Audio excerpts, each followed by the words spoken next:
Hi everyone, in front of me I've got Motorola Edge 40 Neo, and let me share with you how to reset camera settings on this device. So first of all, we have to obviously open our camera app, and it does not really matter on which mode you will be. We will have to enter the settings.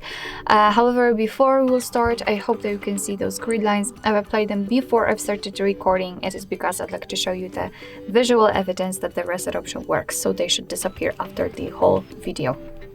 So in order to reset the camera settings, we have to enter the settings themselves, so they are in the right upper corner. Let's tap on them, and here simply tap on About. Under it, more options will appear, and among others we've got Reset. So let's tap on it and simply tap on Reset.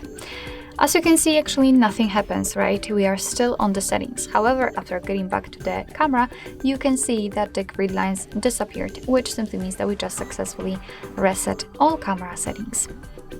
Alright, so that will be all. Thank you so much for watching. I hope that this video was helpful, and if it was, please hit the subscribe button and leave the thumbs up.